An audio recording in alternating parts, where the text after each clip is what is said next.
Vincent Kane adjusted his plain gray hoodie and worn jeans as he stepped out of his rented Toyota Camry in the parking lot of Grandview Shopping Center in Denver, Colorado. The 42-year-old billionaire felt strange without his usual tailored suits, but this undercover mission demanded invisibility. His Kane retail empire owned 47 luxury shopping centers across America, and Grandview was bleeding money. Customer satisfaction scores had plummeted to 32%. Employee turnover hit 60% annually. His corporate team blamed market conditions and staffing challenges, but Vincent suspected something deeper. Today, he would find answers himself. Welcome back to Eva's Stories. I have missed you all so much. Thank you for sticking around with me. I truly appreciate your love and support. If you are enjoying this story, don't forget to hit that subscribe button, like the video and comment where you are watching from. Your support helps us bring more powerful stories. And trust me, you won't want to miss them. Now, let's continue. The November chill bit through his disguise as he walked past the fountain where teenagers clustered around their phones. Holiday decorations already hung from the ceiling, red and gold garland that probably cost more than most people's monthly salary. Vincent had built his fortune on attention to detail, on knowing every corner of his properties. Now he felt like a stranger in his own kingdom. 20 miles across town, Diana Foster sat in the employee break room of the same mall, staring at a medical bill that might as well have been written in a foreign language. $8,000 for her daughter Lily's latest round of chemotherapy. Her hands trembled as she folded the paper and tucked it into her worn purse. At 38, Diana had once commanded boardrooms and managed million-dollar budgets. Her MBA from Northwestern hung in a storage unit somewhere, along with the rest of her former life. Now she wore the brown uniform of Spotless Cleaning Services, her natural hair pulled back under a company cap. The irony wasn't lost on her. She cleaned the floors of the same type of corporate spaces where she used to make decisions. "Foster, you're late for Section C," barked Mitchell Cross, the head mall manager. His pale face carried the permanent sneer of someone who enjoyed having power over others. "And this time, make sure you actually clean the baseboards. Yesterday's work was sloppy." Diana bit back her response. She had scrubbed those baseboards until her knees bled through her pants. But Mitchell's games had rules, and survival meant playing along. "Yes, sir," she said quietly, gathering her supplies. As she walked toward the main corridor, pushing her cart loaded with cleaning chemicals and towels, Vincent was entering through the east entrance. Neither knew their paths would cross in ways that would change everything. Vincent observed the chaos immediately. A water leak near the jewelry store had created a puddle that 3 customers had already slipped on. The information kiosk was unstaffed. Holiday shoppers looked frustrated as they searched for help that never came. He pulled out his phone, pretending to text while actually recording everything. This wasn't just poor management. This was systematic negligence. What do you think is really happening behind the scenes at this mall? Drop a comment below and let me know your thoughts. And if you're enjoying this story, hit that subscribe button. We've got some incredible twists coming your way. ACT 2. Emotional Spark, November 15th, 2024, 2:47 p.m. Vincent wandered through Grandview Shopping Center like a detective gathering evidence. Each observation confirmed his worst fears. The food court tables hadn't been wiped down in hours. Trash overflowed from bins near the department store entrance. A group of elderly shoppers stood confused at the directory, searching for assistance that never came. But the real shock came when he approached the customer service desk. A young woman with bright purple hair sat behind the counter, filing her nails while 3 customers waited in line. Her name tag read, Brittany, in crooked letters. "Excuse me," said the first customer, an older man holding a receipt. "I bought this shirt yesterday and it has a hole in it. Can you help me return it?" Brittany looked up with obvious annoyance. "Returns go to the store where you bought it, not here. Can't you read the signs?" The man's face reddened. "The store manager sent me here. Said customer service handles defective merchandise." "Well, they're wrong." Brittany went back to her nails. "Next." Vincent watched the man walk away, shoulders slumped in defeat. He pulled out his phone again, this time actually texting Timothy Walsh, his corporate VP. "Customer service is a disaster. Get me the management files for Grandview. Something's very wrong here. As he moved deeper into the mall, Vincent noticed something else troubling. The shoppers were overwhelmingly white and affluent, despite Denver's diverse population. The few Black and Latino customers he saw were treated with subtle but unmistakable coldness by store employees. Salespeople followed them closely, offered minimal help, and seemed relieved when they left without buying anything. This pattern wasn't accidental. Someone was creating an environment that drove away entire communities. Vincent's investigation led him toward the administrative wing, past stores selling overpriced handbags and jewelry. The contrast between the gleaming storefronts and the neglected common areas told a story of misplaced priorities. His managers cared about profits, not people. That's when he heard it. Soft crying echoed from somewhere nearby.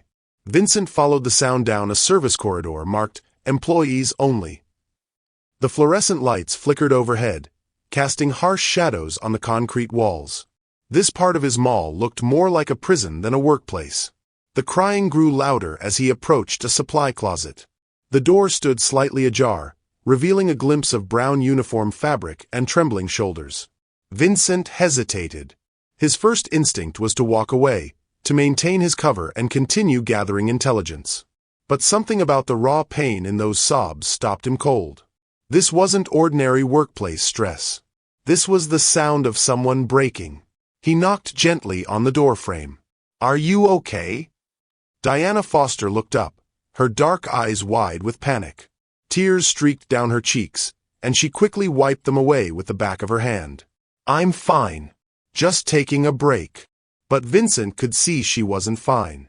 Her hands shook as she tried to compose herself. The medical bill peeked out from her purse, and he caught a glimpse of numbers that made his stomach turn. $8,000 for pediatric oncology services. "You don't look fine," Vincent said softly, stepping closer. "Can I help somehow?" Diana stood quickly, bumping into the shelving behind her. Cleaning supplies rattled dangerously. "No, really. I just needed a minute. I should get back to work before Mr. Cross comes looking for me." The fear in her voice when she mentioned Cross sent a chill through Vincent. He knew Mitchell Cross from the management files. A company man with 15 years of retail experience and glowing performance reviews. But the way Diana said his name suggested a different story. "Cross is your supervisor?" Vincent asked, still playing his role as a concerned shopper. "Mall manager," Diana said, gathering herself. "And he doesn't like it when we talk to customers. I could get in trouble for this." Vincent watched her face carefully. "What kind of trouble?" Diana hesitated, clearly debating whether to trust this stranger. Something in Vincent's genuine concern must have reached her, because she finally spoke. "He's been looking for reasons to fire me. Yesterday he made me clean the same bathroom 4 times because he said it wasn't good enough. But it was spotless. I know because I used to." She stopped herself, shaking her head. "Never mind. That was a long time ago." "Used to what?" "Nothing. I should go." But Vincent stepped slightly into her path, not blocking her but making it clear he wanted to continue the conversation. "Look, I know we don't know each other, but something's obviously wrong here. Is Cross harassing you?" Diana's laugh came out bitter and broken. "Harassment would require him to see me as human enough to harass.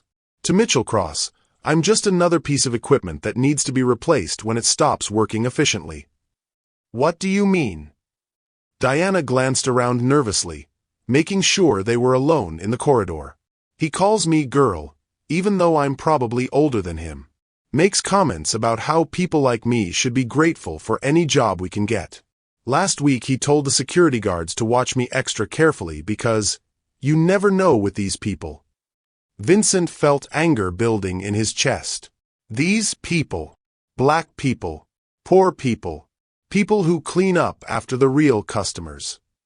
Diana's voice carried years of accumulated pain. "But the worst part isn't the comments. It's the impossible tasks. He assigns me 3 times the work of other cleaners, then writes me up when I can't finish everything perfectly. He's building a case to fire me, and we both know it. Why don't you report him?" Diana stared at Vincent like he'd suggested she fly to the moon. Report him to who? His boss. The corporate office? You think they care about one cleaning lady's complaints against their hand-picked management team? Vincent wanted to tell her that he was the corporate office, that he could fire Cross with a single phone call. But something held him back. Maybe it was the way Diana spoke about the corporate world as if it were an enemy fortress, unreachable and uncaring. Maybe it was the realization that she was right to feel that way. There has to be someone, he said instead. There is someone, Diana replied, her voice dropping to a whisper. God. And I keep praying he'll give me the strength to make it through one more day. Because my daughter needs this job, even if it's killing me slowly. The medical bill in her purse suddenly made terrible sense. Vincent found himself studying Diana's face more carefully. Despite the tears and the exhaustion, he could see intelligence there. Strength. The kind of quiet dignity that comes from carrying more weight than anyone should have to bear. How old is your daughter? 8. She has leukemia. The words came out flat, matter-of-fact, as if emotion would make them too real to handle. The treatments cost more than I make in 6 months. But the insurance through this job covers 60%, which is better than nothing. Vincent felt like someone had punched him in the stomach.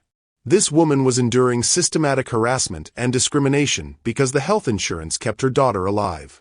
Cross knew that. He was using it as leverage to torture her. I'm sorry, Vincent said, and meant it more than he'd meant anything in years. Don't be sorry, Diana replied, straightening her shoulders. Be angry. Be angry that in the richest country in the world, a mother has to choose between her dignity and her child's life. Be angry that men like Mitchell Cross can destroy people just because they have a little bit of power. Before Vincent could respond, footsteps echoed in the corridor. Diana's face went pale. Foster! Mitchell Cross's voice boomed through the space. What are you doing back here? And who is this? Vincent turned to see a thin man in his 40s approaching them. Cross wore an expensive suit that didn't quite fit his narrow frame, and his pale blue eyes held the cold calculation of someone who enjoyed causing pain. I was just asking for directions, Vincent said quickly. Got turned around looking for the restroom. Cross looked Vincent up and down, taking in the casual clothes and unremarkable appearance. Customer restrooms are in the main corridor. This is an employee area. Sorry about that. I'll head back. But Cross wasn't done. He turned to Diana with barely concealed fury. Foster, this is the second time today I've found you wasting time instead of working. Do I need to remind you that your employment here is conditional on satisfactory performance? No, sir, Diana said quietly. I don't want to hear excuses. Section D needs to be cleaned before the evening shift arrives. That gives you exactly 47 minutes to mop, vacuum, and sanitize 4,000 square feet of retail space. Think you can handle that, or should I start looking for your replacement? Vincent did quick math in his head.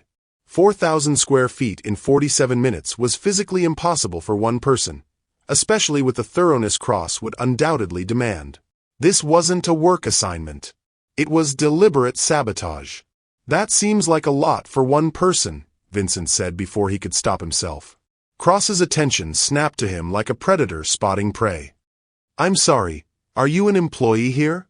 Do you have any authority over staffing decisions? No, Then I suggest you mind your own business and let me manage my staff as I see fit. Cross stepped closer to Vincent, his voice dropping to a threatening whisper. And I suggest you remember that this is private property. Customers who interfere with business operations can be removed by security. Vincent forced himself to nod and back away. Of course. Sorry for the confusion. As he walked back toward the main corridor, Vincent heard Cross continuing his verbal assault on Diana. This is exactly what I'm talking about, Foster. Inappropriate fraternization with customers. Failure to maintain professional boundaries. I'm documenting this incident in your file. Vincent's hands clenched into fists as he listened to Diana apologize for something that wasn't her fault. Every instinct screamed at him to turn around and tell Cross exactly who he was and what would happen to his career in the next 5 minutes. But something made him keep walking. Maybe it was the realization that firing Cross wouldn't solve the deeper problem. Maybe it was Diana's earlier words about the corporate world being an unreachable fortress. Maybe it was the growing understanding that his empire had been built on foundations he'd never bothered to examine. As Vincent emerged back into the bright chaos of the main mall, one thing became crystal clear. The woman crying in his supply closet wasn't just a victim of one bad manager. She was a casualty of a system that he had created and allowed to flourish. And if he was honest with himself, she might be the smartest person in the entire building. Vincent Kane retreated to the food court, his mind racing with everything he'd witnessed. He ordered coffee from a vendor who barely acknowledged his existence and found a corner table where he could process the collision between his assumptions and reality. For 20 years, he'd built Kane Retail Empire on quarterly reports and profit margins. He knew every financial metric for Grandview Shopping Center down to the penny, but he'd never known that his management team was systematically destroying human beings. The disconnect felt like waking up to discover he'd been sleepwalking through someone else's nightmare. His phone buzzed with a text from Timothy Walsh. Management files sent to your email. Cross has excellent performance reviews. Customer complaints down 12% this quarter under his leadership. Vincent stared at the message. Customer complaints were down because Cross was driving away customers who might complain. The strategy worked perfectly on paper while being morally bankrupt in practice. He opened his laptop and scrolled through Mitchell Cross's personnel file. 15 years of retail management experience. MBA from Arizona State University. Consistent praise from corporate supervisors for maintaining operational efficiency and improving profit margins through strategic cost reduction. The euphemisms made Vincent's stomach turn. Strategic cost reduction meant paying people like Diana poverty wages while demanding impossible performance standards. Operational efficiency meant creating such a hostile work environment that employees were too scared to advocate for themselves or their customers. But the most damning detail came in Cross's recent performance evaluation, written by Vincent's own regional director. Mitchell has successfully transformed Grandview from a customer service liability into a profitable operation. His tough love management style has eliminated underperforming staff and created clear accountability structures. Recommend for promotion to regional management. Vincent closed the laptop harder than necessary. His corporate structure had rewarded Cross for everything that was wrong with American capitalism. They'd celebrated him for behavior that would have been criminal in a civilized society. Meanwhile, 3 floors below in the administrative offices, Mitchell Cross was having his own moment of reflection. He sat behind his desk, feet propped up on the mahogany surface, reviewing Diana Foster's employment file with satisfaction. The folder told a story of systematic documentation. Late arrivals that were actually on-time punches recorded incorrectly by the security system Cross controlled. Quality complaints about work that met or exceeded standards. Incident reports describing insubordination that consisted mainly of Diana asking clarifying questions about impossible assignments. Cross had been building this case for 6 months, ever since Diana started working at Grandview. Something about her bothered him from day one. Maybe it was the way she carried herself, like she thought she was better than her circumstances. Maybe it was how she spoke, using vocabulary that cleaning ladies weren't supposed to possess. Maybe it was simply that destroying someone who couldn't fight back gave him a sense of power in a world where he often felt powerless. His assistant manager, Caroline Reed, knocked on the doorframe. "Mitchell, I wanted to talk to you about the Foster situation." Cross looked up with mild annoyance. Caroline was competent, but occasionally developed inconvenient attacks of conscience. "What about it? Don't you think you're being a little hard on her? She's one of our most reliable cleaners. Never misses work, always completes her assignments. Customers like her when they interact with her." "Customers like her too much," Cross replied. "I found her fraternizing with some guy in the service corridor today. Completely inappropriate behavior that reflects poorly on our professional standards." Caroline frowned. "Fraternizing? Or just being friendly? There's a difference. The difference is that I decide what constitutes appropriate workplace behavior, not her." Cross leaned back in his chair. "Foster has an attitude problem. She thinks the rules don't apply to her. That kind of thinking spreads through the staff like cancer if you don't cut it out early. What attitude problem? She's always respectful when I talk to her. Cross studied Caroline's face carefully. Are you questioning my management decisions? The question carried an implicit threat, and Caroline heard it clearly. Cross had gotten the previous assistant manager transferred to a failing location in Detroit after similar disagreements. In retail management, loyalty to your supervisor mattered more than abstract concepts like fairness or employee rights. Of course not, Caroline said quickly. I just want to make sure we're being consistent with our policies. Our policies are very clear. Employees who can't meet performance standards get additional coaching and documentation. If the coaching doesn't work, we find employees who can do the job properly. Cross's smile was cold and satisfied. Foster will either shape up or ship out. Either way, we win. After Caroline left, Cross returned to Diana's file. He had enough documentation to terminate her whenever he chose. But firing her immediately would be too obvious, too easy to challenge if she decided to file a complaint with corporate or the Equal Employment Opportunity Commission. Much better to let her destroy herself slowly. Give her impossible tasks and document every failure. Create situations where she had to choose between following orders and maintaining her dignity, then punish her for whatever choice she made. Eventually, she would either quit in frustration or make a mistake big enough to justify termination. The strategy had worked before with other employees who didn't fit Cross's vision of proper workplace hierarchy. A few months of systematic pressure, and they always broke down or walked away. The beauty of the approach was its deniability. Everything was documented. Everything looked legitimate on paper. Corporate loved managers who could eliminate problem employees without creating legal liability. 3 floors above, Diana Foster was discovering just how impossible Cross's latest assignment really was. Section D covered the main corridor from the department store to the electronics retailer, including 2 customer restrooms, the information kiosk, and seating areas around the central fountain. Under normal circumstances, thoroughly cleaning that space required 2 hours minimum. Cross had given her 47 minutes. Diana worked with mechanical precision, starting with the restrooms where she mopped floors, cleaned mirrors, restocked supplies, and sanitized every surface.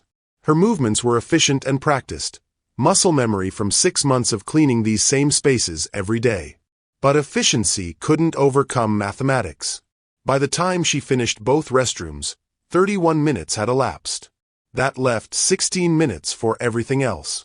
She pushed her cart toward the fountain area, where teenagers had left behind soda cups, candy wrappers, and the general debris of youth with nowhere else to go. Diana picked up trash, wiped down benches, and mopped around the fountain base while checking her watch obsessively. The information kiosk was next. Someone had spilled coffee across the counter and left it to dry into a sticky brown stain. Diana scrubbed until her arms ached, knowing that Cross would inspect every surface with the attention to detail of a forensic investigator looking for evidence of murder. With 3 minutes remaining, she started vacuuming the carpeted seating area near the department store entrance. The vacuum cleaner was old and underpowered, requiring multiple passes over the same spots to pick up embedded dirt. Diana pushed the machine as fast as possible while maintaining the thoroughness Cross demanded. She was still vacuuming when Cross appeared, checking his watch with theatrical precision. "Time's up, Foster." Diana turned off the vacuum and straightened up, breathing hard from the exertion. "I'm almost finished. Just need another few minutes to." The assignment was 47 minutes. Not 50 minutes. Not 49 minutes. 47 minutes exactly. Cross walked slowly through the space, examining every surface like a general inspecting troops. "Let's see how you did." He found fault immediately.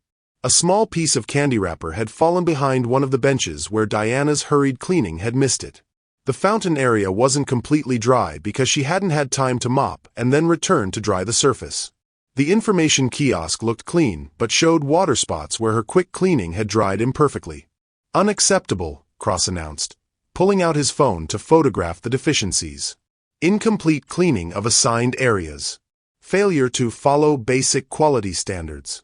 This is exactly the kind of performance that reflects poorly on our entire operation." Diana wanted to scream. She wanted to tell Cross that his assignment was deliberately impossible. She wanted to point out that she'd accomplished more in 47 minutes than most people could manage in 2 hours. She wanted to remind him that she had an MBA and 10 years of management experience and knew exactly what he was doing to her. Instead, she said, "I'll do better next time." "Will you?" Cross seemed genuinely curious about her answer. "Because this is the 3rd documented performance failure this week. At what point do you think I should start looking for someone who can actually do this job properly?" The threat hung in the air between them like smoke from a fire. Diana knew she was supposed to beg. She was supposed to promise improvement and apologize for her inadequacy and accept whatever additional punishment Cross wanted to impose. But something had changed during her encounter with the stranger in the service corridor. Maybe it was having someone witness her pain and respond with genuine concern instead of judgment. Maybe it was the realization that keeping her dignity was worth more than keeping a job that was designed to destroy her. "You should do whatever you think is best," Diana said quietly. Cross blinked, clearly surprised by her response. "Excuse me. You're the manager. You make the decisions about staffing. If you think you can find someone who can clean 4,000 square feet of retail space in 47 minutes while maintaining perfect quality standards, then you should hire that person." "Are you being sarcastic with me, Foster?" "No, sir. I'm just acknowledging that you have the authority to manage your staff as you see fit." Cross studied her face, looking for signs of insubordination or mockery. But Diana's expression remained neutral, almost serene. She had found something that scared him more than anger or desperation. She had found acceptance. "Clean this area again," Cross said finally. "And this time do it right." "How much time do I have?" "However long it takes. But remember that overtime requires my approval, and I don't approve overtime for remedial work caused by employee errors." Diana nodded and reached for her cleaning supplies. She would clean the area again, perfectly this time, even if it took her into unpaid overtime that she couldn't afford. But something fundamental had shifted in her relationship with Cross's power over her. She was no longer afraid of losing this job because she had finally understood something that changed everything. Cross needed her more than she needed him. Diana Foster knew things about Grandview Shopping Center that could destroy Mitchell Cross's career and expose the systematic problems that were bleeding the location dry. She knew about the safety violations, the discriminatory practices, the customer service failures, and the financial irregularities that Cross had been covering up with his performance statistics. The question was whether she would use that knowledge, and whether anyone would listen to a cleaning lady who claimed to understand retail management better than the managers. As she began cleaning the fountain area for the 2nd time, Diana made a decision that would change everything. Tomorrow, she would start documenting Cross's behavior with the same systematic attention to detail that he used against her. But tonight, she had to get home to Lily, who was waiting for help with her homework and probably wondering why Mommy always looked so tired lately. The resistance phase was ending for both Vincent and Diana. They had both seen the truth clearly, and they both knew that simply knowing wasn't enough anymore. Action was required. Vincent Kane arrived at Grandview Shopping Center before dawn, determined to witness the morning shift transition that his corporate reports never captured. He parked in the employee section this time, watching as workers trudged through the November cold toward another day of invisible labor. Diana Foster's beat-up Honda Accord pulled into the lot just as Vincent was getting out of his rental car. He watched her sit motionless behind the wheel for a long moment, gathering strength for whatever fresh humiliation Mitchell Cross had planned for her today. When she finally emerged, Vincent was struck by her transformation. Yesterday's broken woman had been replaced by someone who moved with quiet purpose. Her brown uniform was perfectly pressed, her hair neatly arranged under the company cap, and her shoulders carried a different kind of tension. She looked like a soldier preparing for battle. Vincent followed at a distance as Diana entered through the employee entrance. He used his master key card, one of the privileges of ownership that his undercover persona couldn't explain, to slip in behind her. The employee break room buzzed with the usual morning chaos. Workers clustered around the time clock, grabbing coffee and complaining about their schedules. Vincent stationed himself near a vending machine where he could observe without drawing attention. "Foster!" Mitchell Cross's voice cut through the conversations like a blade. "Conference room. Now." Diana set down her purse and followed Cross into a small glass-walled office adjacent to the break room. Vincent moved closer, pretending to study the employee bulletin board while straining to hear their conversation. "I've been reviewing your performance metrics," Cross began, spreading Diana's file across the conference table. "The pattern of deficiencies is becoming unacceptable." "What deficiencies specifically?" Cross pointed to a series of photographs on his phone. "Yesterday's cleaning of Section D failed to meet basic standards. You left debris in multiple locations, failed to properly dry surfaces, and completed the assignment in an unacceptable time frame. The time frame you assigned was 47 minutes for a job that normally requires 2 hours. Are you telling me you can't perform the duties you were hired to do?" Diana leaned back in her chair, and Vincent could see her face clearly through the glass. Her expression was calm, almost analytical. "I'm telling you that your expectations are mathematically impossible to achieve while maintaining quality standards." Cross's face flushed red. "Mathematically impossible? That's an interesting phrase for someone whose job description involves pushing a mop." "I understand mathematics quite well, Mr. Cross." "Do you? Then maybe you can calculate how long you'll remain employed here if you continue questioning my management decisions." Vincent watched Diana pause, weighing her next words carefully. When she spoke again, her voice carried a different quality. "Professional, confident, dangerous. I can calculate several things, Mr. Cross. I can calculate that your customer satisfaction scores have dropped 18% since you implemented your current staffing model. I can calculate that your employee turnover rate is costing this location approximately $43,000 annually in recruiting and training expenses. I can calculate that your maintenance deferrals are creating liability exposures that could result in lawsuits exceeding $200,000. Cross stared at her as if she'd started speaking in ancient Greek. "What are you talking about?" "I'm talking about the water damage in Section F that you've been covering with temporary fixes instead of addressing the roof leak. I'm talking about the electrical problems in the service corridors that violate fire safety codes. I'm talking about the discriminatory practices that have reduced your customer base to a demographic that represents less than 60% of your market area." Vincent felt his breath catch.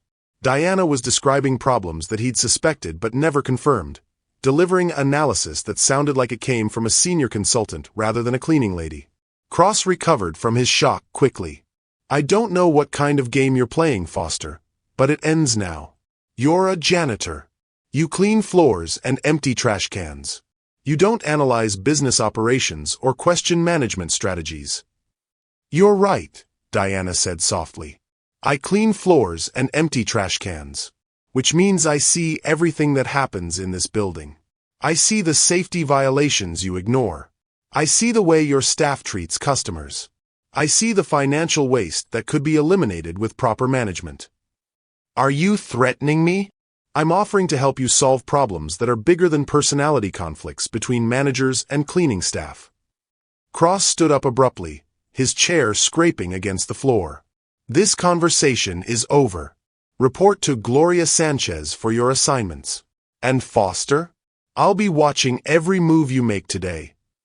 As Cross stormed out of the conference room, Vincent quickly moved away from the bulletin board and pretended to be reading his phone. But he couldn't stop thinking about what he'd just witnessed. Diana Foster wasn't just an educated woman who'd fallen on hard times. She was someone with deep knowledge of retail operations, someone who understood business metrics and legal compliance in ways that suggested serious corporate experience. Who was she really?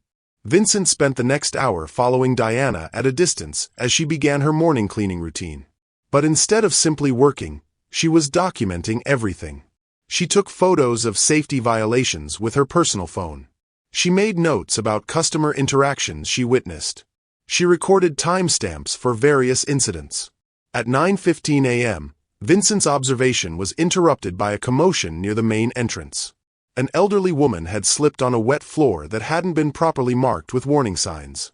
She was sitting on the ground, clutching her hip and clearly in pain. Diana was the first person to reach her, dropping her cleaning supplies and kneeling beside the injured woman. "Don't try to move," Diana said gently. "Let me check if anything's broken before we help you up." "I'm okay," the woman protested, but her face was pale with pain. "Ma'am, I used to work in healthcare," Diana lied smoothly. "You might have injured your hip. We need to call for medical assistance." Vincent watched as Diana took charge of the situation with professional competence. She directed other employees to clear the area, called for security to contact emergency services, and kept the injured woman calm and still until paramedics arrived. But the most telling moment came when Mitchell Cross finally appeared on the scene. "What happened here?" Cross demanded. "Mrs. Patterson slipped on a wet floor near the entrance," Diana explained. "There were no warning signs posted." "Why weren't there warning signs?" Diana gestured toward the maintenance closet. "Because your morning crew doesn't have enough staff to mop and post signs simultaneously. They've been cutting corners on safety protocols to meet the unrealistic time requirements you've imposed." Cross glared at her. "Are you seriously trying to blame management for this accident?"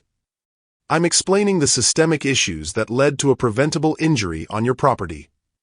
Vincent stepped forward, unable to remain silent any longer. "She's right. I've been watching this morning, and your staff is rushing through safety procedures to meet impossible deadlines."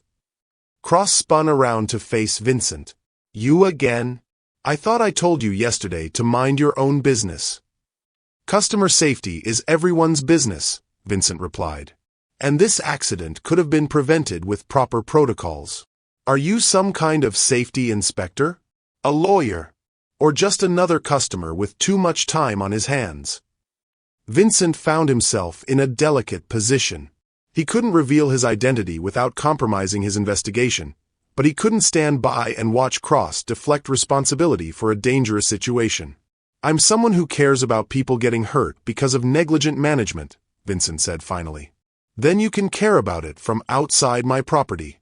"Security!" Derek Hayes, the security supervisor, appeared within moments. Vincent had reviewed Hayes's file the previous evening. Former military police with 15 years of private security experience. Generally competent and professional, but loyal to whoever signed his paychecks. "Mr. Cross," Hayes asked, "escort this gentleman off the premises. He's been harassing employees and interfering with business operations." Vincent felt a moment of panic. Being removed by security would end his investigation and leave Diana to face Cross's retaliation alone. But before Hayes could respond, Diana spoke up. "Actually, Mr. Hayes, this gentleman helped manage the emergency response when Mrs. Patterson was injured. He called for additional assistance and helped keep the area clear for the paramedics." Hayes looked confused. "So he was helping?" "He was helping," Diana confirmed. "Mr. Cross might have misunderstood the situation." Cross's face turned purple with rage. "Foster, you are way out of line here. I'm providing accurate information about what happened during a workplace incident that will require an official report," Diana replied calmly. "Would you prefer that I file an inaccurate report?" The question hung in the air like a sword over Cross's head. He knew that lying on an incident report could expose him to legal liability, especially if Mrs. Patterson decided to file a lawsuit. But allowing Diana to contradict his authority in front of security and customers undermined his position as manager. "Hayes, just get this area cleaned up," Cross said finally. "And Foster, I want to see you in my office after your shift." As Cross stalked away, Vincent found himself standing next to Diana as they watched the paramedics load Mrs. Patterson onto a stretcher. The elderly woman would be fine, they reported, but she'd need x-rays to rule out a hip fracture. "Thank you," Vincent said quietly. "For what?" "For backing me up with security." "You didn't have to do that." Diana shrugged. "You helped an injured person. That's what decent human beings do." "Cross is going to retaliate against you for contradicting him." "Probably. But Mrs. Patterson deserved an accurate incident report, regardless of the consequences for me." Vincent studied Diana's profile as she gathered her cleaning supplies. "Can I ask you something?" "Sure." "Yesterday you talked about healthcare costs for your daughter. Today you handled a medical emergency like you had professional training. What did you do before you worked here?" Diana was quiet for a long moment. I managed operations for a regional healthcare network. 15 hospitals, 47 clinics, annual budget of $800 million. Vincent felt like he'd been hit by lightning. What happened? The CFO was embezzling money through a network of shell companies. When the FBI investigated, they discovered that he'd been using my electronic signature authorization to approve fraudulent payments. I knew nothing about it, but the signature trail led back to my computer and my access codes. Couldn't you prove your innocence? The CFO disappeared with $12 million and left behind a paper trail that made me look like his accomplice. My lawyer said we could probably win at trial, but the legal fees would bankrupt me and the process would take 3 years. Meanwhile, I was unemployable in healthcare management because every Google search of my name brought up fraud allegations. Vincent understood now why Diana was working as a cleaning lady. In the corporate world, the appearance of impropriety was often more damaging than actual guilt.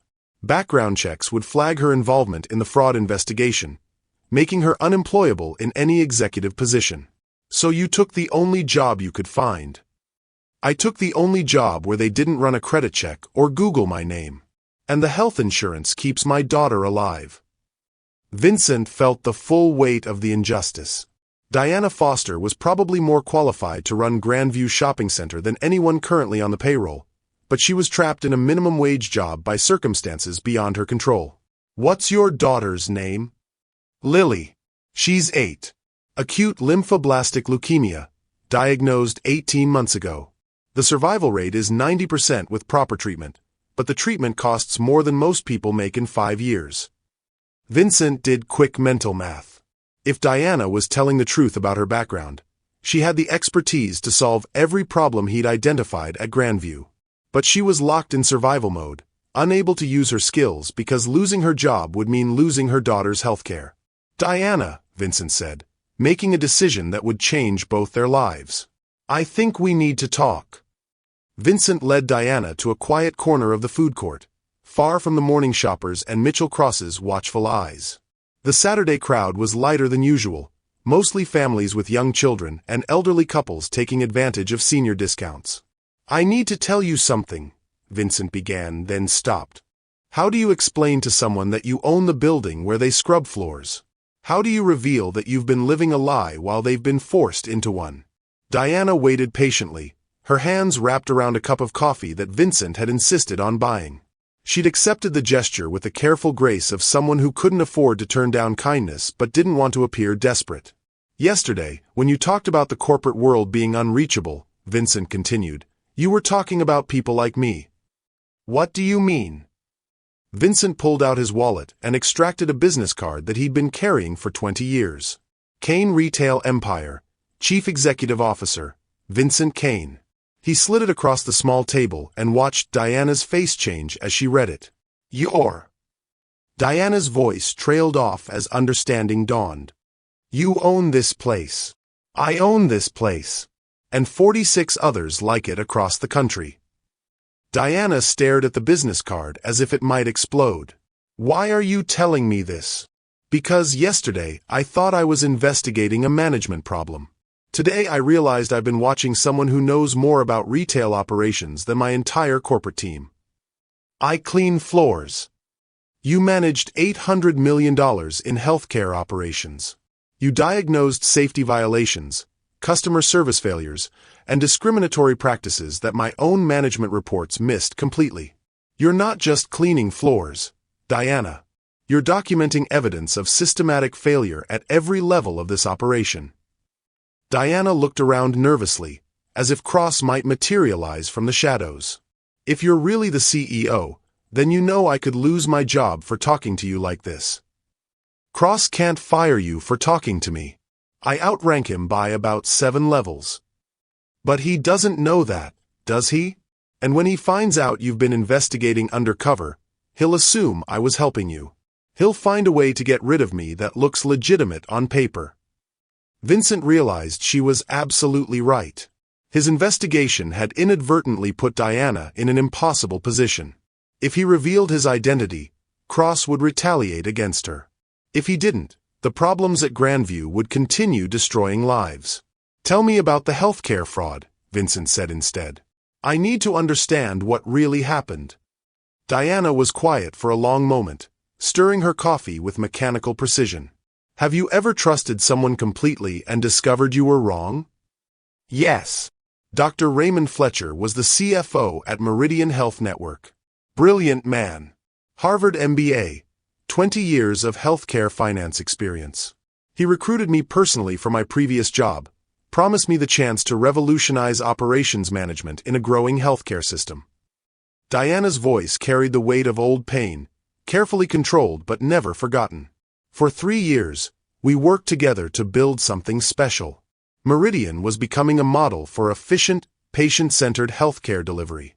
Our mortality rates were dropping, patient satisfaction was rising, and we were actually making money while providing better care. What went wrong? Fletcher was using the efficiency improvements to hide embezzlement. Every cost reduction I implemented gave him more room to manipulate the books. Every process streamlining I designed made it easier for him to create fake vendors and approve fraudulent payments. Vincent watched Diana's hands as she spoke. They moved with unconscious precision, the gestures of someone accustomed to explaining complex financial concepts to skeptical audiences. The FBI investigation lasted 14 months. They seized every computer, every file, every email I'd ever sent. They interviewed my colleagues, my friends, my daughter's teachers. They treated me like a criminal because the electronic evidence suggested I was Fletcher's partner. But you weren't. I was his tool. Fletcher had administrative access to my computer systems. He could use my authorization codes, my electronic signature, my access privileges without my knowledge. The FBI eventually figured that out, but not before the story hit every healthcare industry publication in the country. Diana pulled out her phone and showed Vincent a Google search of her name. The first 3 results were articles about the Meridian Health Network fraud investigation. Her photograph appeared alongside Fletcher's, with headlines like "Healthcare Executives Charged in $12 million Embezzlement Scheme" and "Former Operations Manager Questioned in Hospital Fraud Case." The charges against me were dropped, Diana continued, but the damage was done. Healthcare is a small industry. Everyone knows everyone else. No hospital system would hire someone whose name was connected to fraud, regardless of whether the charges stuck. Vincent scrolled through the search results, reading articles that painted Diana as either a criminal mastermind or a naive fool who'd been manipulated by a brilliant sociopath. Neither portrayal would make her employable in corporate America. What happened to Fletcher? Disappeared 3 days before the indictments were unsealed. The FBI thinks he's in a country without extradition treaties, probably living very comfortably on stolen money. Meanwhile, I'm cleaning toilets to pay for my daughter's cancer treatment. Vincent closed the phone and handed it back to Diana. Show me what you've been documenting here.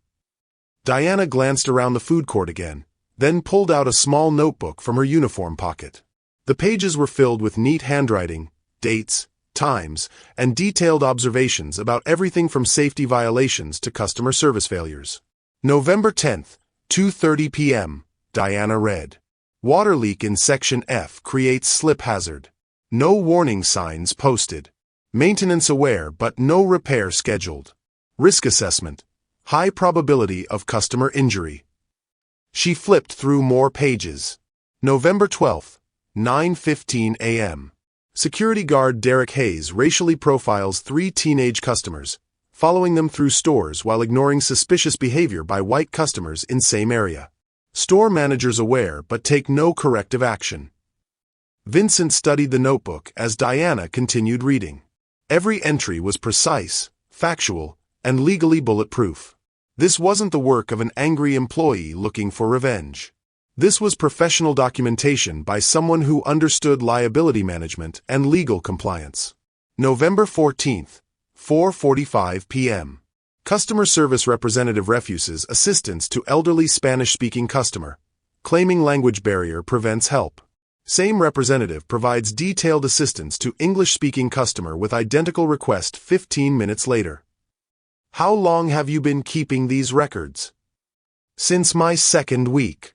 I realized that Cross was building a case to fire me, so I started building my own case to document the real problems here. Vincent felt a chill as he understood the implications. Diana, this documentation could expose legal liability worth millions of dollars. Discrimination lawsuits, safety violations, ADA compliance failures. Any employment lawyer would see this as a goldmine. I know. But who's going to listen to a cleaning lady with a fraud investigation in her background? And even if someone did listen, pursuing legal action would take years and cost money I don't have. Meanwhile, Lily needs treatment now. Diana closed the notebook and looked directly at Vincent. You want to know the real tragedy? I could fix every problem in this building within 6 months. I know exactly what's wrong and exactly how to solve it. But the system that created these problems is the same system that makes it impossible for someone like me to be heard. Vincent leaned back in his chair, overwhelmed by the complexity of the situation. Diana Foster was sitting across from him documenting systematic failures in his own company while being powerless to address them because of a fraud scandal that had destroyed her career and a daughter's illness that trapped her in survival mode. What would you do? Vincent asked. If you could fix the problems here, how would you start? Diana's eyes lit up with an intensity that transformed her entire face. For the first time since Vincent had met her, she looked like the executive she used to be. First, fire Mitchell Cross and Caroline Reed. They're creating a toxic culture that's driving away customers and good employees. Second, implement comprehensive bias training for all management staff. Third, establish clear customer service standards with regular mystery shopper evaluations. Fourth, fix the safety violations before someone gets seriously injured and files a lawsuit. She was speaking faster now, her voice gaining strength and confidence. Fifth, analyze the customer demographic data to understand why you're not attracting diverse shoppers. Sixth, restructure the cleaning and maintenance schedules to ensure proper safety protocols. Seventh, establish an anonymous employee feedback system so staff can report problems without fear of retaliation. Vincent pulled out his phone and started taking notes. Keep going. The fundamental problem isn't individual bad actors like Cross. The problem is that your corporate structure rewards short-term profit maximization over sustainable business practices. Cross gets bonuses for cutting labor costs, even if those cuts create safety hazards and customer service failures. Your regional managers get promoted for hitting quarterly numbers, even if they achieve those numbers by driving away half your potential customer base. Diana paused, suddenly aware that she was lecturing a billionaire CEO about business strategy while wearing a janitor's uniform. I'm sorry. I got carried away. Don't apologize. You just diagnosed problems that my corporate consultants missed completely. How do you know so much about retail operations? Healthcare and retail have similar operational challenges. Customer service, safety compliance, staff management, regulatory oversight. The skills transfer more easily than people realize. Vincent studied Diana's face as she spoke. This wasn't just theoretical knowledge. She was describing solutions with the specificity of someone who'd implemented similar changes before.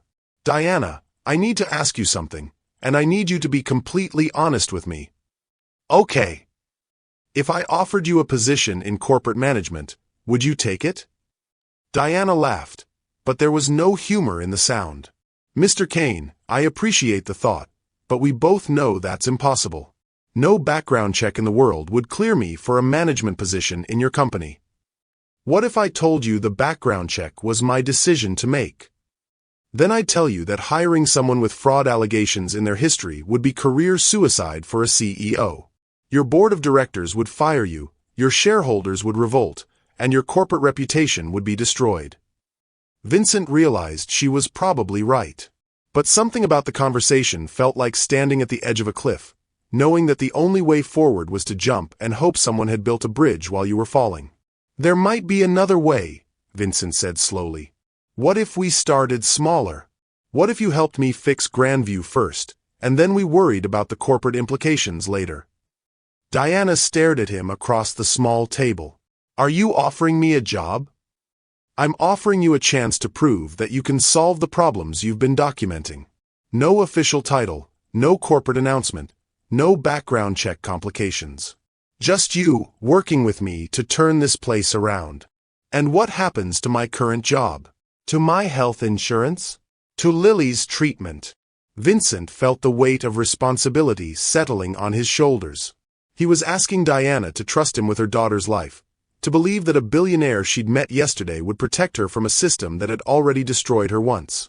Your current job becomes irrelevant because Cross won't be in a position to threaten you anymore. Your health insurance gets upgraded to the executive plan that covers 100% of medical costs.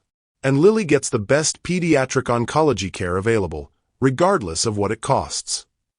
Diana's hands were shaking as she reached for her coffee cup.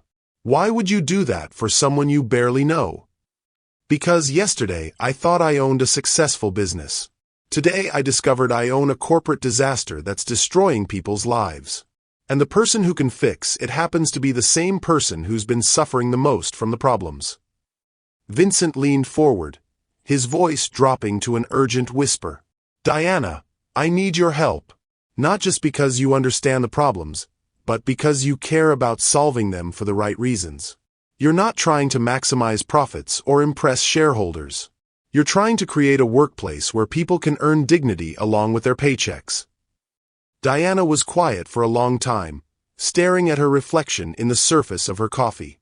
When she finally looked up, her eyes held a mixture of hope and terror that broke Vincent's heart. If I say yes and this goes wrong, I lose everything. My job, my insurance, my daughter's treatment. Everything. If you say yes, and this goes right, you save not just your daughter but hundreds of other people who are trapped in the same broken system. Diana closed her eyes, and Vincent could see her weighing the impossible choice between safety and justice, between survival and hope. When she opened her eyes again, she was no longer the broken woman he'd found crying in a supply closet. She was someone who'd made a decision that would change both their lives forever. Okay, Diana said simply. Let's fix this place.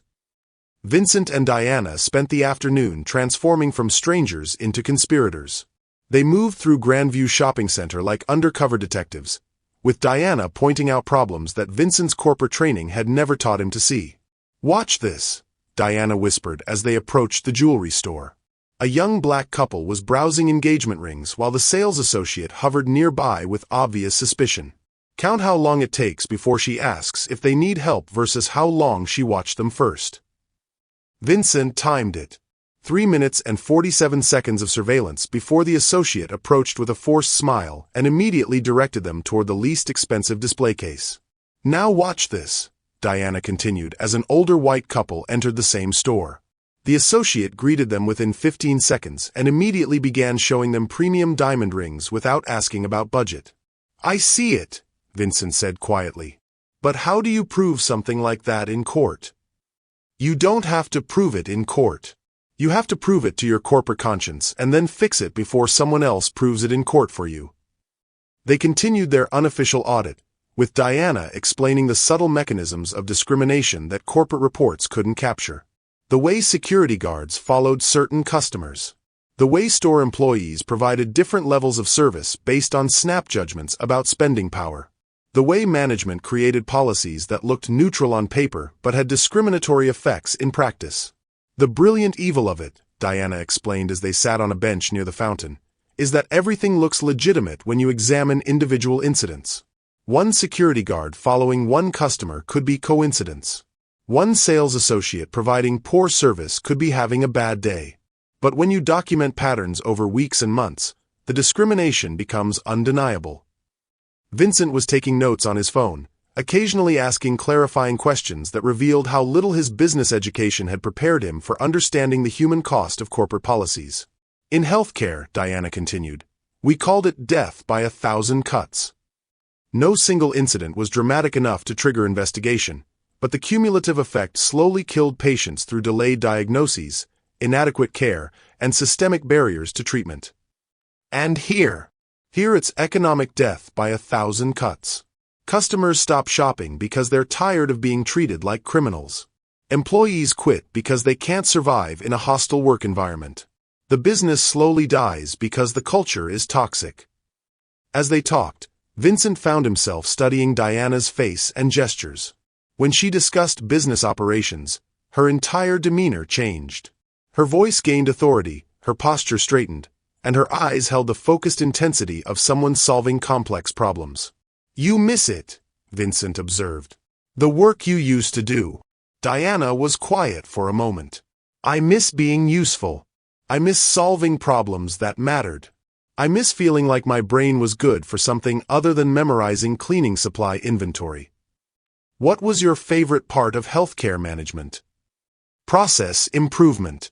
Taking broken systems and making them work for patients instead of against them."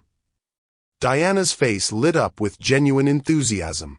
"We reduced average emergency room wait times from 4 hours to 90 minutes by restructuring triage protocols and staff scheduling.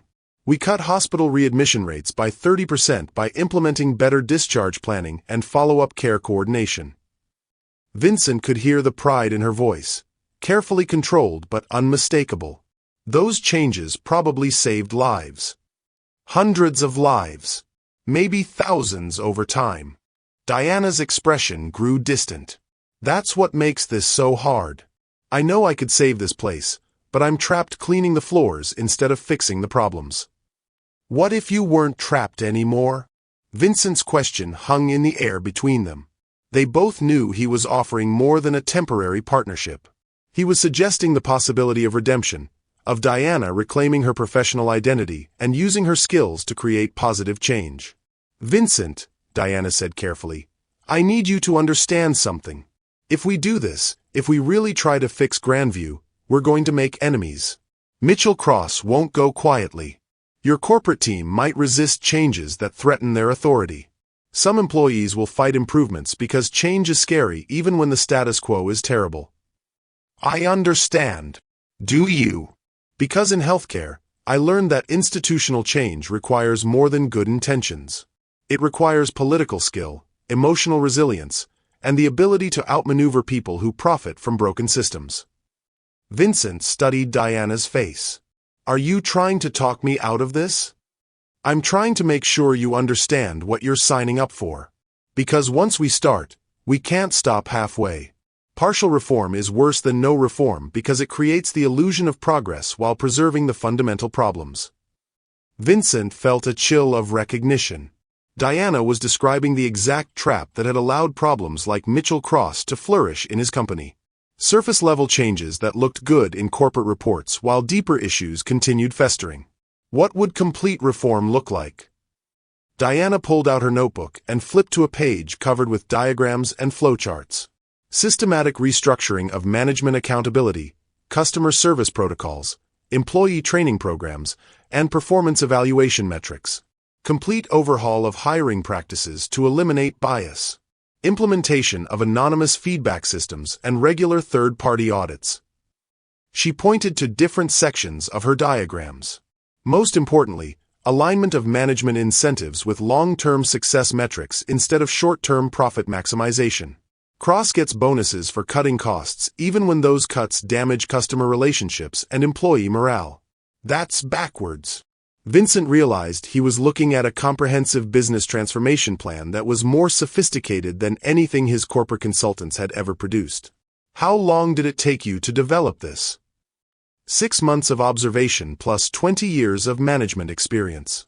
The specific solutions are customized for retail, but the underlying principles are universal. "Diana, this is brilliant.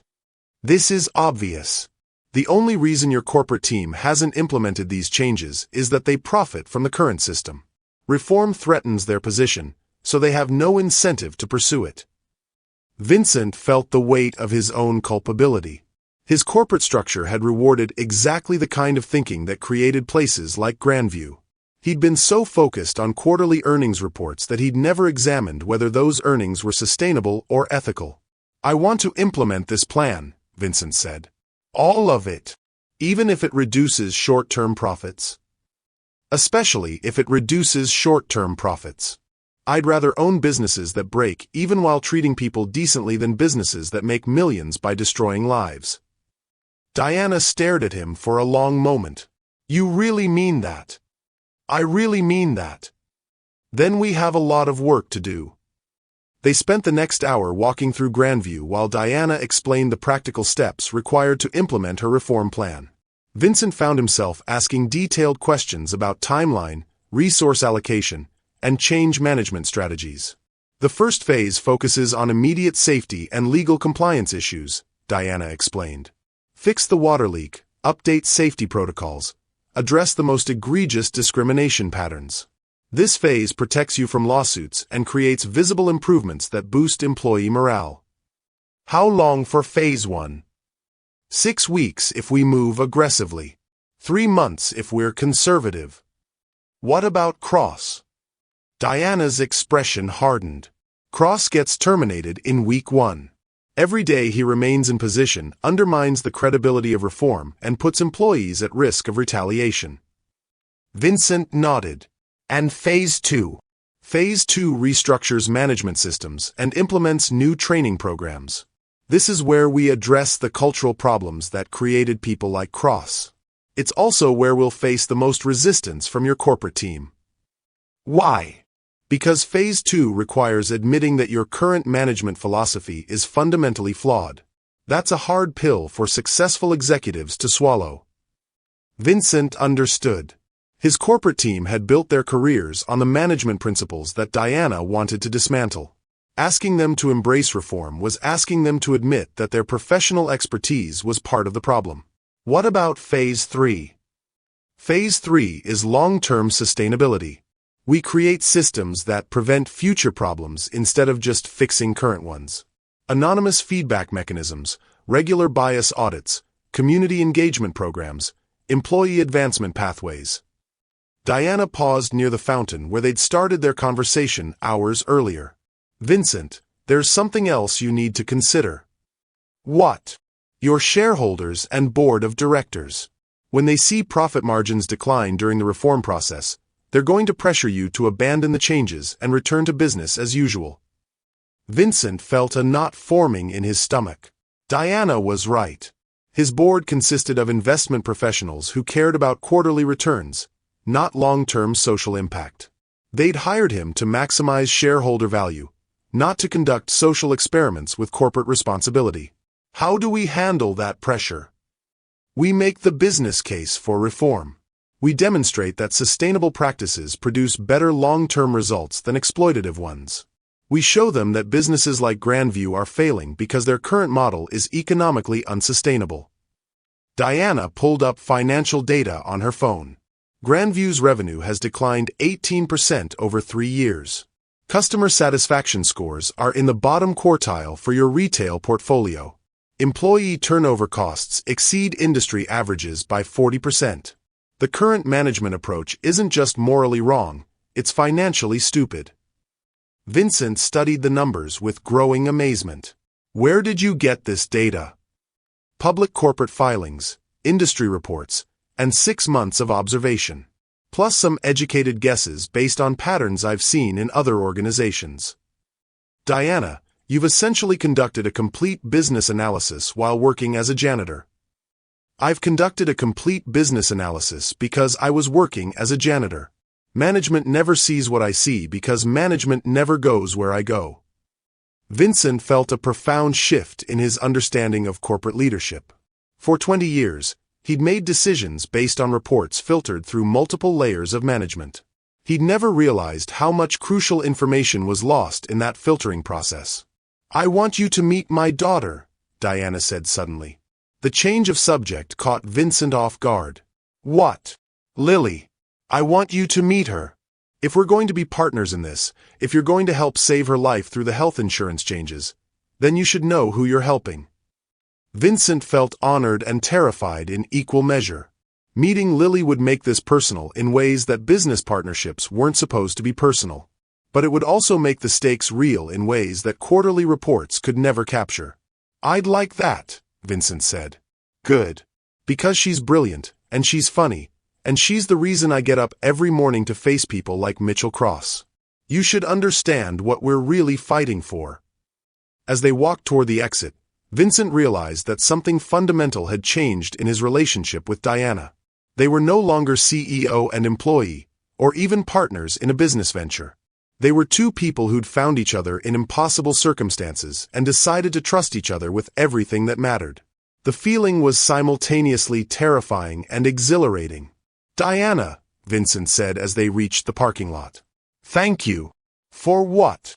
"For showing me what my company really looks like from the ground up.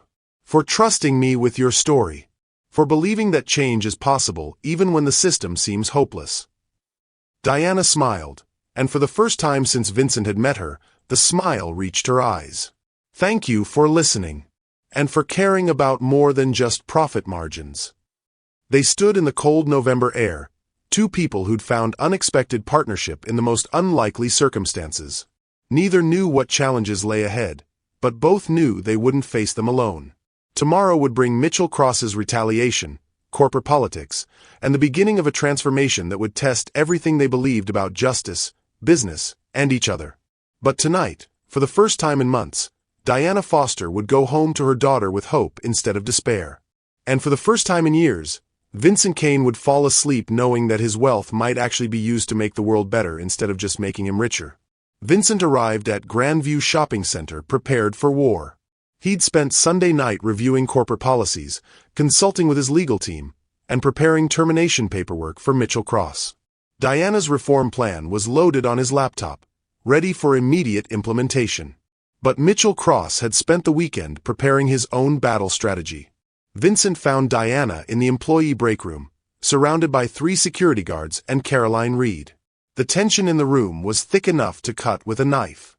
Diana sat perfectly still in a plastic chair while Cross paced in front of her like a prosecutor addressing a jury. "Theft of company property," Cross was saying as Vincent slipped into the room unnoticed. "Unauthorized access to restricted areas. Fraternization with customers in violation of company policy. The evidence is overwhelming." Vincent's blood ran cold as he understood what was happening. Cross was framing Diana for termination before Vincent could reveal his identity and protect her. "Mr. Cross," Diana said calmly, "I haven't stolen anything, accessed any restricted areas, or violated fraternization policies." "Haven't you?" Cross pulled out his phone and displayed a series of photographs. "These images show you in conference rooms, administrative offices, and storage areas that are off-limits to cleaning staff. You were photographed removing documents from filing cabinets and copying information with your personal phone." Vincent moved closer and saw the photos. They showed Diana in various parts of the mall over the past few days, but the images were carefully cropped to remove context. What looked like theft was actually Diana documenting safety violations and discriminatory practices for her notebook. "Those documents were safety incident reports that are public record," Diana explained. "I was photographing evidence of OSHA violations and ADA compliance failures." "So you admit to removing confidential company documents?" "I admit to documenting workplace safety hazards that management has ignored." Cross smiled with cold satisfaction. "Security cameras also show you conspiring with an unidentified male customer for extended periods over multiple days. This individual has been observed in restricted employee areas and appears to be gathering intelligence about our operations." Vincent felt the trap closing around both of them. Cross had been watching and documenting their movements, building a case that would justify firing Diana while painting Vincent as some kind of corporate spy or saboteur. "The male customer offered assistance when Mrs. Patterson was injured," Diana said. "He helped manage the emergency response." "Did he? Or was he gathering information about our incident response procedures for unknown purposes?" Cross turned to address the security guards. "Corporate security protocols require us to investigate potential industrial espionage, especially when it involves employees with questionable backgrounds." Caroline Reed looked uncomfortable with the proceedings. "Mitchell, maybe we should contact corporate before taking any drastic action." "I am taking action authorized by corporate policy," Cross replied sharply. "Employee misconduct, security violations, and potential industrial espionage all fall under my authority as site manager."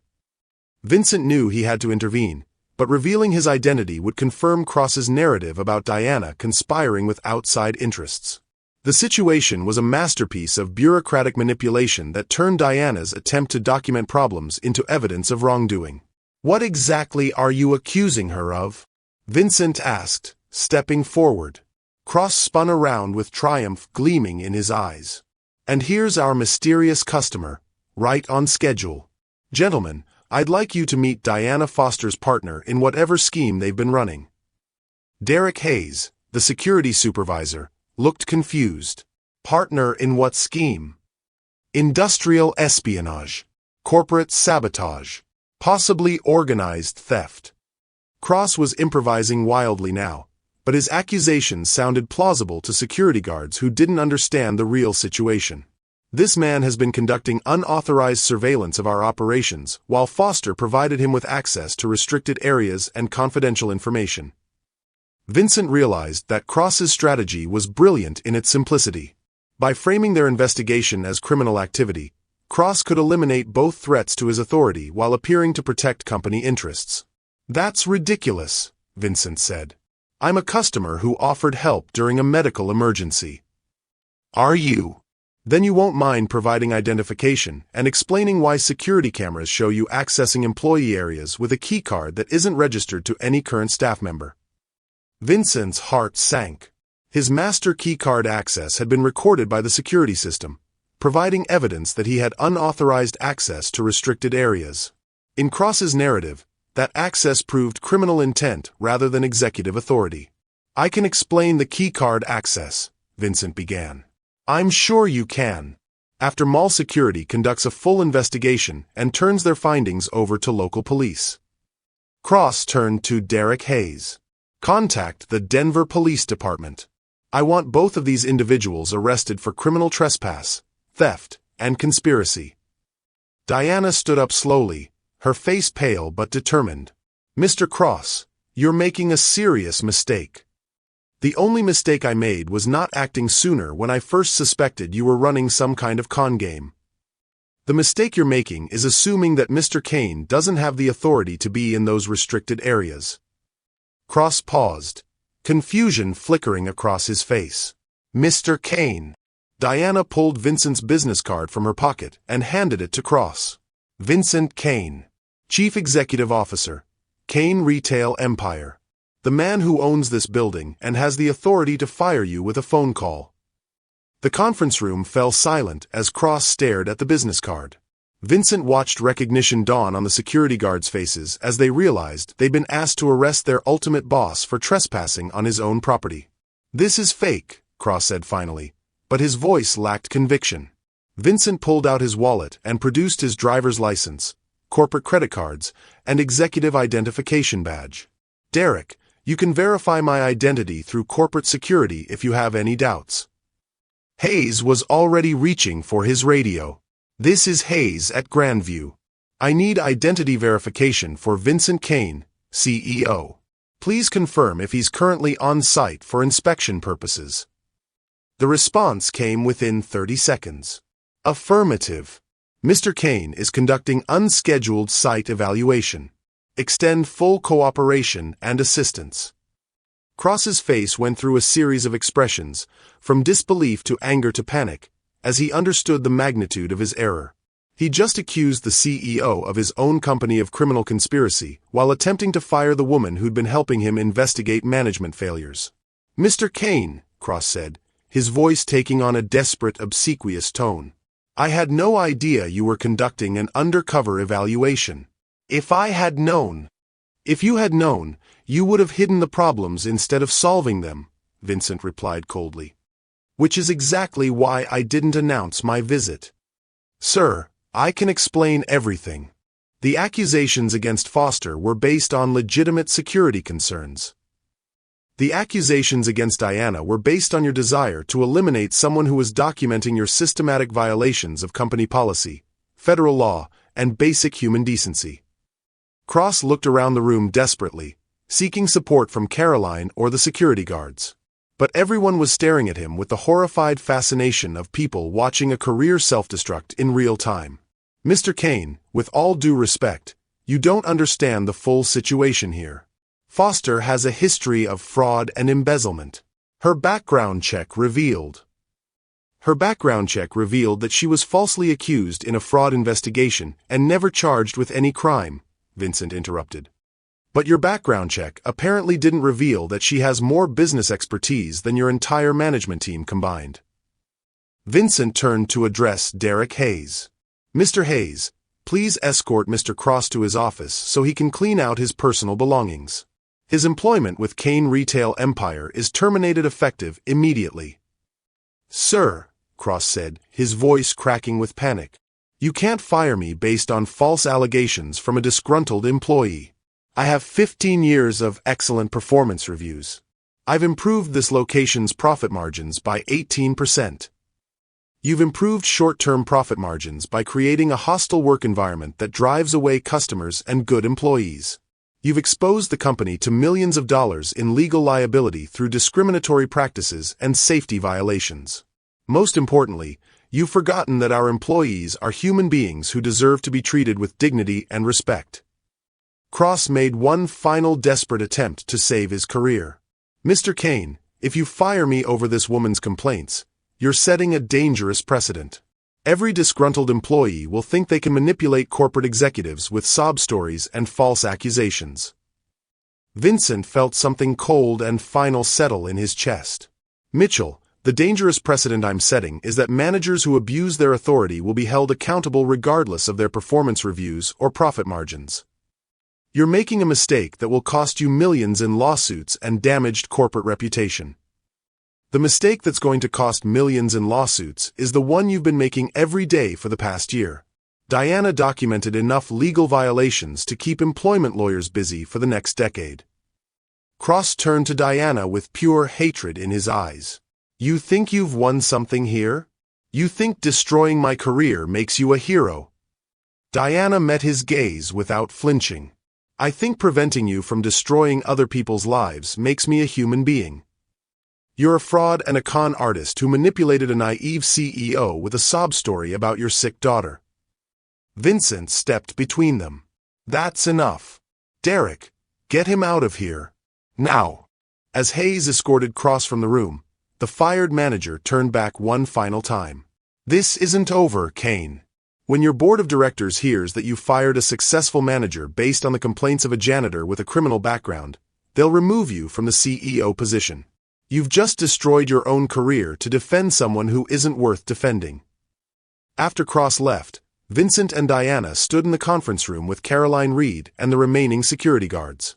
The silence stretched awkwardly as everyone processed what had just happened. Ms. Reed, Vincent said finally, you're now the interim site manager.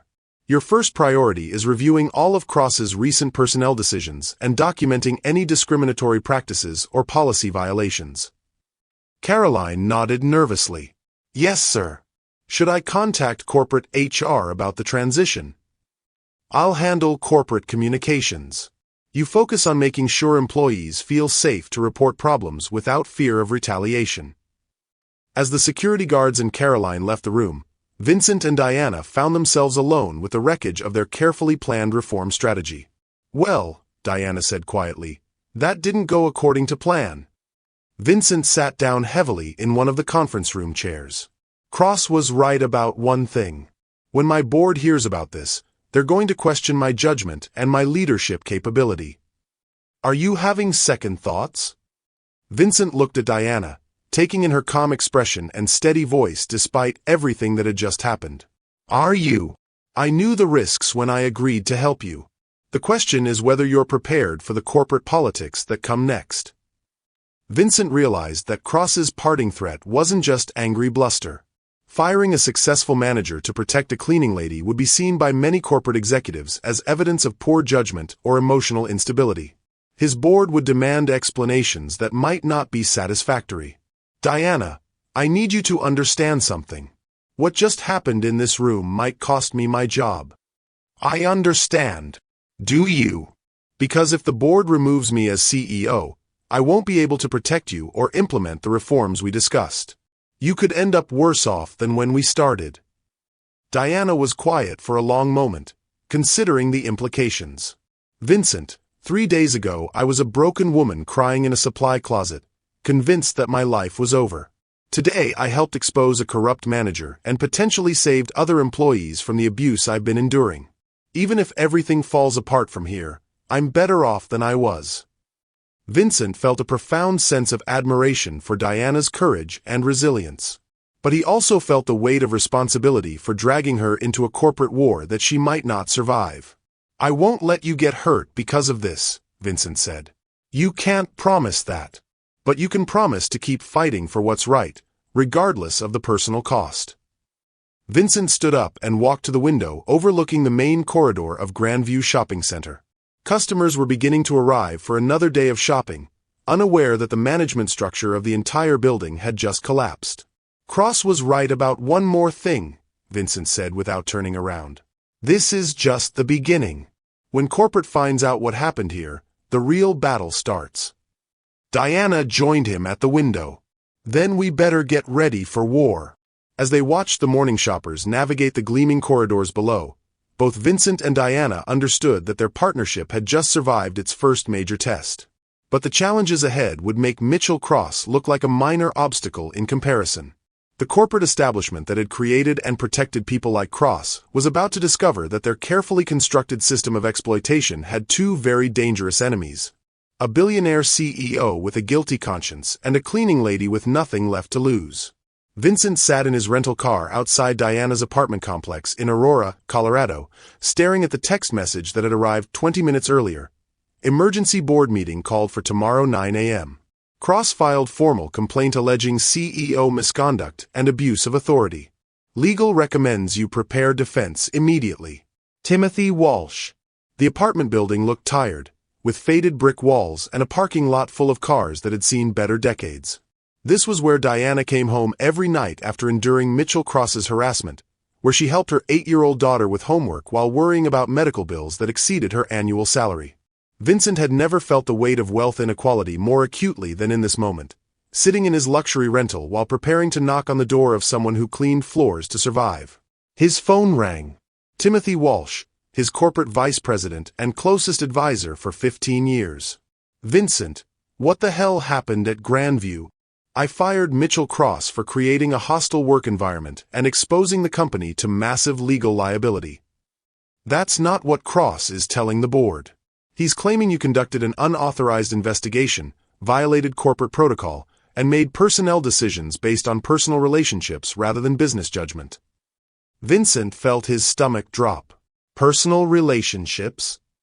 "He's alleging that you developed an inappropriate relationship with a female employee and fired him to cover up your misconduct. He has security footage of you spending extended time alone with this woman, meeting her in secluded areas, and using your access codes to enter restricted areas together." Vincent realized how damaging the footage would look without context. His private conversations with Diana, their meetings in empty corridors, and their collaboration in documenting problems would appear suspicious to board members who didn't understand the real situation. "Tim, it's not what it looks like." "It doesn't matter what it looks like to me. It matters what it looks like to the board and potentially to the media if this goes public. 3 members have already called demanding your immediate resignation." "Which 3? Patterson, Williams, and Rodriguez. They're saying that a CEO who makes impulsive personnel decisions based on emotional involvement with employees represents an unacceptable risk to shareholder value." Vincent knew those board members well. Investment bankers and private equity executives who measured success exclusively in quarterly returns. They would see his defense of Diana as evidence of poor judgment rather than moral leadership. "What about the other board members?" "Waiting to hear your explanation before deciding whether to support a vote of no confidence." "Vincent, you need to understand the political reality here. Even if your intentions were pure, the optics are terrible. A billionaire CEO firing a successful manager to protect a cleaning lady looks like either corruption or mental instability." Vincent closed his eyes and leaned back against the headrest. "Tim, what if I told you the cleaning lady has more business expertise than our entire management team? What if I told you she identified operational problems that our corporate consultants missed completely? I'd say that's an incredible story that the board will never believe without overwhelming evidence." "What kind of evidence?" "Independent verification of her qualifications, documentation of the problems she identified, proof that Cross was actually guilty of the violations you're alleging. And even then, The board might argue that proper corporate protocol would have been to investigate through official channels rather than conducting a personal undercover operation. Vincent understood the trap he was in. Corporate governance required following established procedures, even when those procedures were designed to protect the status quo rather than uncover problems. His decision to investigate personally and act decisively would be seen as a violation of fiduciary duty regardless of the results. What are my options? Resign voluntarily and accept a generous severance package. Fight the no-confidence vote and probably lose. Or find a way to prove that your actions saved the company from massive liability and financial loss. How do I prove that? You'd need Diana's documentation, independent verification of Cross's misconduct, and probably testimony from other employees who witnessed discriminatory practices. Plus, you'd need to demonstrate that your intervention prevented lawsuits or regulatory action that would have cost millions. Vincent looked up at Diana's apartment building, where lights were beginning to come on as evening approached. Tim, I need you to do something for me. Name it. Get our best employment lawyers to review everything Diana documented about Grandview. Have them assess the legal liability we were facing under Cross's management.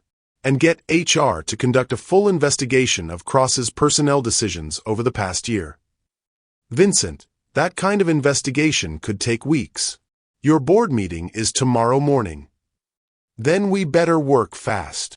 After ending the call, Vincent sat in his car for another 10 minutes, weighing his options. He could walk away from this fight, accept defeat, and probably land another CEO position within months. His reputation would be damaged but not destroyed, and his personal wealth would remain intact. Or he could fight for Diana and everything she represented, knowing that losing would end his corporate career and potentially expose him to years of legal battles. Vincent got out of the car and walked toward Diana's apartment building.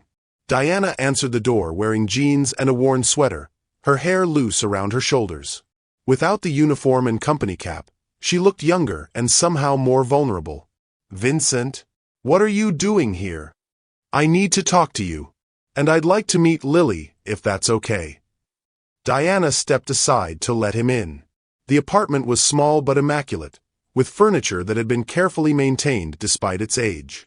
Children's artwork covered the refrigerator, and medical appointment reminders were posted on a calendar by the phone. Lily, honey, come meet Mr. Kane. A small girl with bright eyes and a colorful headscarf emerged from what Vincent assumed was her bedroom. Despite her illness, Lily radiated the confident curiosity of a child who'd been raised to ask questions and expect honest answers. Mom says you're the boss of the place where she works, Lily said, studying Vincent with the directness that only children possess. That's right. Your mom has been helping me understand how to make it a better place for everyone. She's really smart about business stuff. She helps me with my math homework, and she knows about budgets and spreadsheets and all kinds of grown-up things.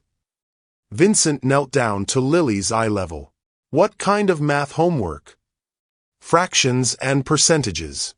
Mom says understanding percentages is important for managing money and making good decisions. Vincent glanced at Diana, who was watching the interaction with careful attention. Your mom is absolutely right. What else does she teach you? That being kind to people is more important than being rich. And that standing up for what's right is more important than being safe. The words hit Vincent like a physical blow. This 8-year-old child understood moral principles that many corporate executives never learned. Lily, why don't you finish your homework while Mr. Kane and I talk? Diana suggested. After Lily returned to her room, Diana led Vincent to the small kitchen table where they could speak privately. You look like someone who just received very bad news, Diana observed. Mitchell Cross filed a formal complaint with my board of directors. He's alleging that I abused my authority as CEO and made personnel decisions based on personal relationships rather than business judgment. Diana's face paled. Personal relationships? He has security footage of our conversations and meetings. Without context, it looks like we were conspiring together for personal reasons rather than investigating legitimate business problems. Diana was quiet for a long moment, processing the implications. They're going to fire you. Probably. Unless I can prove that Cross was creating massive legal liability and that our investigation prevented serious financial damage to the company. Can you prove that? Vincent pulled out his phone and showed Diana the text conversation with Timothy Walsh. My legal team is reviewing your documentation, but they need more evidence. Testimony from other employees, independent verification of discriminatory practices, proof that Cross's management was costing the company money. Diana stood up and walked to the window overlooking the parking lot. Vincent, there's something I need to tell you. What? I've been offered another job. A position with a healthcare consulting firm in Seattle. The background check cleared, the salary is enough to cover Lily's medical expenses, and the health insurance is better than what I have now. Vincent felt the world shift beneath his feet. When? The offer came this afternoon. They want an answer by tomorrow morning. Are you going to take it? Diana turned away from the window to face him. 3 days ago, I would have accepted immediately. A chance to escape Mitchell Cross, use my professional skills again, and provide better care for Lily? It would have been an easy decision. And now? Now I know that taking the job means abandoning you when you need support the most. It means walking away from other employees who are still trapped in the system we were trying to fix. It means choosing personal safety over collective justice. Vincent understood the impossible choice Diana was facing. Stay and fight a battle that might destroy both their careers, or escape to security while leaving others to suffer under the system they tried to reform. Diana, you have to take the job. What? You have to take the job. Lily's health is more important than corporate politics. Your career is more important than my career. You've already sacrificed enough for principles that might not survive contact with reality. Diana stared at him with an expression he couldn't read. Is that what you really believe? I believe that asking you to risk your daughter's future for my corporate battles is fundamentally selfish. What about the other employees at Grandview? What about the systematic problems that created Mitchell Cross in the first place? What about everything we talked about regarding sustainable business practices and corporate responsibility? Vincent felt the weight of those questions crushing down on him. What about them? If I take the job in Seattle and you lose your position as CEO, who fights for those things? Who prevents the next Mitchell Cross from destroying more lives? Someone else. Someone without as much to lose. Diana sat back down at the kitchen table, her hands folded in front of her. Vincent, can I tell you what Lily said when I explained that you were trying to help make my work better? What did she say? She said, Mom, if he's really trying to help people, then we should help him back. That's what families do for each other. Vincent felt tears threatening behind his eyes. Families. She considers you family now. Because you cared enough to listen to my problems and try to solve them. In Lily's world, that makes you family. Vincent looked around the small apartment, taking in the evidence of a life lived with dignity despite impossible circumstances. Medical bills organized in careful files. Homework assignments completed at a kitchen table that doubled as a desk. A mother and daughter who faced cancer and poverty together with courage that put his corporate struggles in perspective. Diana, I can't ask you to sacrifice Lily's security for my corporate redemption. You're not asking. I'm choosing. Because 3 days ago I was a victim of a broken system, and today I have the chance to help fix that system for other people. Even if we lose everything? Diana smiled, and Vincent saw in her expression the same fearless determination that had carried her through fraud investigations, cancer diagnoses, and systematic workplace abuse. Vincent, I lost everything once before. The experience taught me that what matters isn't what you lose, but what you choose to fight for when you think you have nothing left. And what are you choosing to fight for? A world where my daughter grows up believing that courage and justice matter more than profit margins and quarterly returns. A world where people like Mitchell Cross don't get to destroy lives just because they have a little bit of power. Vincent reached across the table and took Diana's hands in his own. Then we fight together. Even if your board fires you? Even if my board fires you? Because Lily is right. Families help each other, regardless of the cost. As they sat in Diana's small kitchen, making a decision that would change both their lives forever, Vincent realized that he'd found something more valuable than his CEO position or his billionaire status. He'd found people worth fighting for, and principles worth defending, even when the outcome was uncertain. Tomorrow's board meeting would determine his corporate future. But tonight, in a small apartment in Aurora, Colorado, Vincent Kane finally understood what success really meant. The Kane Retail Empire boardroom on the 32nd floor of the Wells Fargo Center in downtown Denver had witnessed countless corporate battles, but none quite like this one. Vincent sat at the head of the mahogany conference table, flanked by his legal team and a stack of documents that would either save his career or end it permanently. 8 board members faced him across the polished surface, their expressions ranging from disappointment to barely concealed hostility. At the far end of the table sat Mitchell Cross, accompanied by his attorney and wearing a suit that probably cost more than Diana made in 3 months. Board Chairman Harold Patterson called the meeting to order with the solemnity of a judge pronouncing sentence. "Vincent, we're here to address serious allegations regarding your conduct as CEO.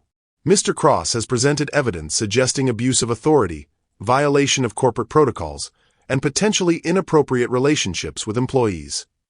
Vincent stood up slowly, his hand steady despite the magnitude of what he was about to risk. "Harold, before we address Mr. Cross's allegations, I'd like to present evidence that will recontextualize everything you think you know about this situation."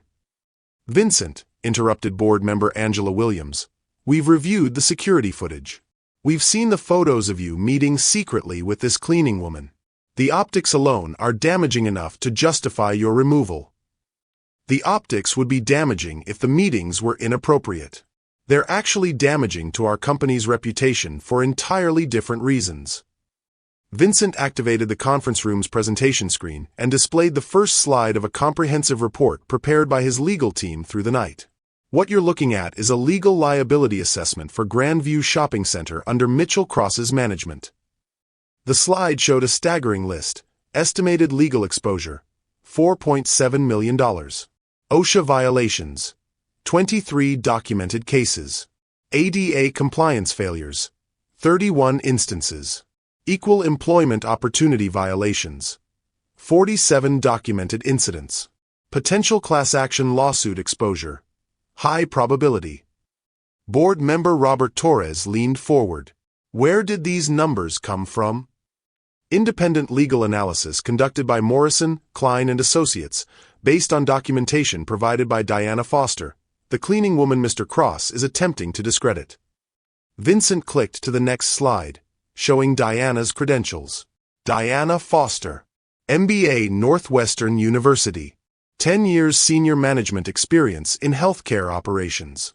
Former operations director, Meridian Health Network, managing $800 million annual budget.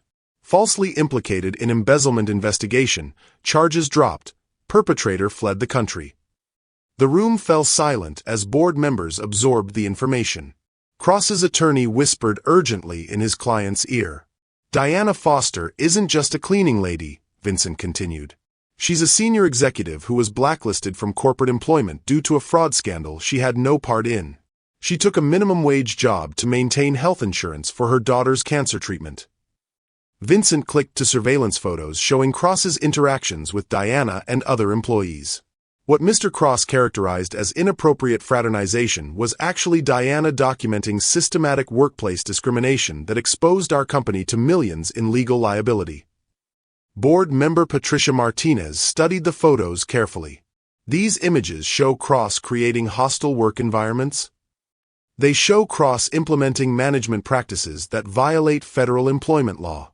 Diana documented everything because she understood the legal implications better than anyone else in the building." Vincent turned to address Cross directly. "Mitchell, would you like to explain why you assigned Diana to clean 4,000 square feet of retail space in 47 minutes when industry standards require 120 minutes minimum?" Cross's attorney placed a restraining hand on his client's arm, but Cross couldn't contain himself. "Foster was lazy and incompetent. She needed additional motivation to meet basic performance standards." Additional motivation? Or were you creating impossible performance standards to justify termination of an employee whose expertise threatened your authority? Vincent clicked to the next slide, showing financial analysis. Grandview's customer satisfaction scores dropped 18% under Cross's management. Employee turnover increased 64%. Customer complaints about discriminatory treatment increased 230%. Harold Patterson studied the numbers with the attention to detail that had made him successful in investment banking. Vincent, assuming these numbers are accurate, why didn't our normal reporting systems catch these problems? Because our reporting systems measure what managers want us to measure, not what customers and employees actually experience. Cross's performance reports showed cost reductions and profit margin improvements while hiding the human and legal costs of achieving those metrics. Vincent displayed testimonials from Grandview employees that his legal team had collected overnight. 12 employees have provided sworn statements about Cross's discriminatory practices. 3 customers have agreed to testify about unequal treatment. The Colorado Department of Labor is opening an investigation based on complaints filed yesterday. Cross jumped to his feet. This is character assassination based on lies from disgruntled employees. Foster manipulated Mr. Kane with sob stories about her sick daughter to turn him against competent management. Mitchell, Vincent said quietly, Diana Foster's daughter has acute lymphoblastic leukemia. The medical bills exceed Diana's annual salary by 400%. She endured your harassment because losing her job would mean losing the health insurance that keeps her child alive. That's not manipulation. That's desperation. The room fell silent again as board members processed the human reality behind the corporate statistics. Angela Williams spoke first. Vincent, even if Cross was creating problems, conducting an unauthorized undercover investigation violates corporate governance protocols. You should have worked through proper channels. Through what proper channels? Cross reported to regional management that reported to corporate officers who only saw his carefully curated performance metrics. The proper channels were designed to hide problems, not solve them. Vincent clicked to his final slide. This morning, Diana Foster received a job offer from a healthcare consulting firm in Seattle. Better salary, better benefits, chance to use her professional skills again. She turned it down. Why? Asked Robert Torres. Vincent looked around the conference room, meeting each board member's eyes. Because she believes that people like Mitchell Cross shouldn't be allowed to destroy lives just because they can generate short-term profits. Because she thinks our company can do better than treating employees like disposable resources. And what do you believe, Vincent? Harold Patterson asked. Vincent felt the weight of 20 years of corporate success pressing down on him, along with the memory of Diana's courage and Lily's innocent faith in justice. I believe that Diana Foster represents everything we should value in an employee. Intelligence, integrity, dedication, and the moral courage to stand up for what's right even when it costs her personally. I believe that Mitchell Cross represents everything wrong with corporate culture that prioritizes profit over people. Vincent paused, knowing that his next words would determine his fate. I believe that if this board fires me for defending Diana Foster and exposing Mitchell Cross, then this company doesn't deserve my leadership anyway. The room erupted in whispered conferences as board members huddled with their advisors. Cross's attorney was frantically taking notes while Cross himself sat in stunned silence. Harold Patterson called for order. Vincent, the board will deliberate privately. We'll reconvene in 1 hour with our decision. As the board members filed out, Cross approached Vincent with unconcealed hatred. You've destroyed my career for a cleaning lady who played you like a violin. When they fire you, I'll make sure every business publication in the country knows that Vincent Kane lost his mind over a janitor with a sob story. Vincent stood up to his full height. Mitchell, when this is over, you'll be remembered as the manager who was so incompetent that a janitor had to document your failures for the CEO. Diana Foster will be remembered as the woman who saved this company from your leadership. An hour later, the board reconvened. Harold Patterson's expression was unreadable as he delivered their decision. Vincent, the board has reviewed all evidence and testimony. By a vote of 6-2, we find that your actions, while unconventional, were in the best interests of the company and our shareholders. Vincent felt relief flood through him, but Patterson wasn't finished. However, We're implementing new oversight protocols to ensure that future investigations follow proper corporate governance procedures. Additionally, we're authorizing a comprehensive review of management practices across all Kane retail properties. Angela Williams leaned forward. Vincent, we'd like to meet Diana Foster. If she's as qualified as you claim, perhaps we should discuss a more appropriate position for someone with her expertise. 3 hours later, Vincent sat in Diana's small apartment as she reviewed the formal job offer that had just arrived by courier. Vice President of Operations, Kane Retail Empire. Salary $180,000 annually. Full executive benefits including comprehensive medical coverage for family members. This is insane, Diana said, staring at the paperwork. 48 hours ago I was emptying trash cans. Now you're offering me a VP position. 48 hours ago you were the most overqualified janitor in corporate America. Now you're the most qualified operations executive in retail. Lily bounced excitedly on the couch beside her mother. Mom, does this mean we can get a bigger apartment? And maybe cable TV? Diana laughed through tears she was trying not to shed. It means a lot of things, honey. Vincent pulled out his phone and showed Diana a news alert. Mitchell Cross has been arrested by the FBI for embezzlement. Apparently, while he was harassing you and covering up discrimination, he was also stealing from company accounts. How much? $340,000 over 18 months. Your documentation of his behavior led investigators to examine his financial records more closely. Diana shook her head in amazement. So he was exactly what he accused me of being. People like Cross always project their own crimes onto their victims. It's a psychological defense mechanism. 6 months later, Vincent stood in the renovated Grandview Shopping Center, watching Diana train the new management team she'd assembled. Customer satisfaction scores had improved 89%. Employee turnover had dropped 67%. The mall was bustling with diverse customers who felt welcome and valued. Mr. Kane. A familiar voice made him turn around. Mrs. Patterson, the elderly woman who'd slipped on the wet floor, approached with a warm smile. I wanted to thank you for the changes you've made here. This place feels completely different now. The changes weren't my idea, Mrs. Patterson. They came from someone much smarter than me. Vincent watched Diana demonstrate the new customer service protocols to a group of employees who hung on her every word. She wore a tailored blue suit and carried herself with the confidence of someone who'd reclaimed her professional identity. Vincent, Diana called out, noticing him watching. Come meet the team. As Vincent joined the group, he reflected on everything that had changed since that November afternoon when he'd heard crying in a supply closet. He'd learned that true leadership meant listening to people who cleaned floors as carefully as people who managed portfolios. He'd discovered that moral courage was more valuable than quarterly profits. Most importantly, he'd found that sometimes the person who could save your empire was the same person your empire had been trying to destroy. Diana Foster was no longer crying in supply closets. She was transforming corporate culture one shopping center at a time, proving that intelligence and integrity could triumph over prejudice and power.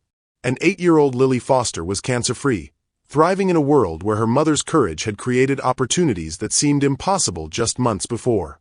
1 year later, Vincent Kane stood at the podium of the Denver Convention Center, addressing the National Retail Management Conference. The auditorium was packed with executives, managers, and industry analysts eager to hear about the Grandview transformation that had become a case study in business schools across the country. 12 months ago, Kane Retail Empire was facing potential legal liability exceeding $5 million across multiple properties. Vincent began.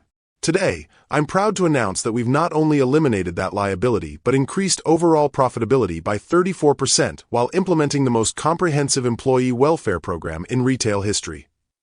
In the front row, Diana Foster sat with Lily, who was now 9 years old and had been officially declared cancer-free for 8 months.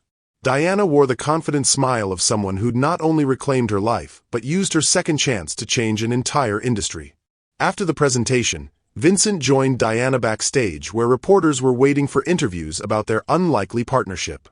Ms. Foster, asked a journalist from Fortune magazine, what happened to the other employees who suffered under Mitchell Cross's management?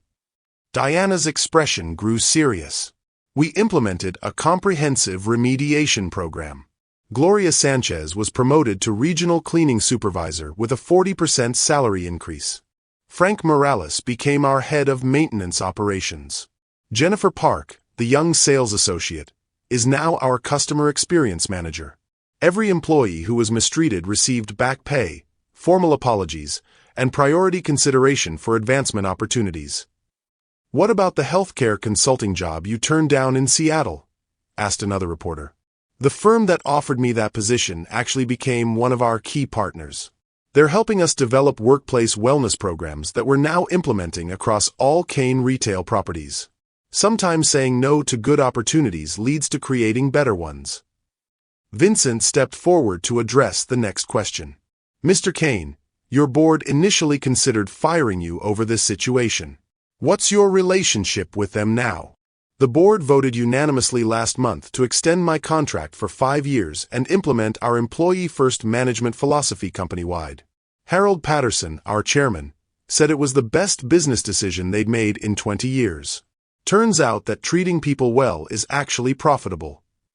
"What happened to Mitchell Cross after his arrest?" Vincent's expression hardened slightly. Cross was convicted of embezzlement and sentenced to 4 years in federal prison. He was also ordered to pay full restitution plus damages. More importantly, we used his case to reform our hiring and oversight practices to prevent similar situations in the future. A reporter from the Wall Street Journal raised her hand. "There were rumors of romantic involvement between you and Ms. Foster. Can you address those allegations?" Vincent and Diana exchanged glances before Diana answered. "Vincent and I did develop a close personal relationship through our work together. We were married 6 months ago in a small ceremony at Grandview Shopping Center, surrounded by the employees who helped make our transformation possible." Vincent added, "Diana jokes that she's the only person who can say she met her husband while he was investigating her workplace. But our relationship grew from mutual respect and shared values, not from any inappropriate workplace dynamics." "What about Lily's medical care?" Diana's smile brightened as she looked at her daughter, who was reading a book in one of the backstage chairs. "Lily has the best pediatric oncology team in the country, fully covered by our executive health plan. She's been cancer-free for 8 months and is thriving academically. She wants to be a business executive like her mom when she grows up." "Are there any ongoing legal issues from the discrimination cases?" "We settled all employee claims through our restorative justice program," Vincent explained. "Rather than fighting lawsuits, we worked with affected employees to create compensation packages, provide career advancement opportunities, and implement systemic changes. It cost us about $2 million but saved us from years of litigation and negative publicity." "What about Mrs. Patterson, the customer who was injured?" Diana answered, "Mrs. Patterson became one of our most vocal supporters. Her slip-and-fall incident led to comprehensive safety improvements across all our properties.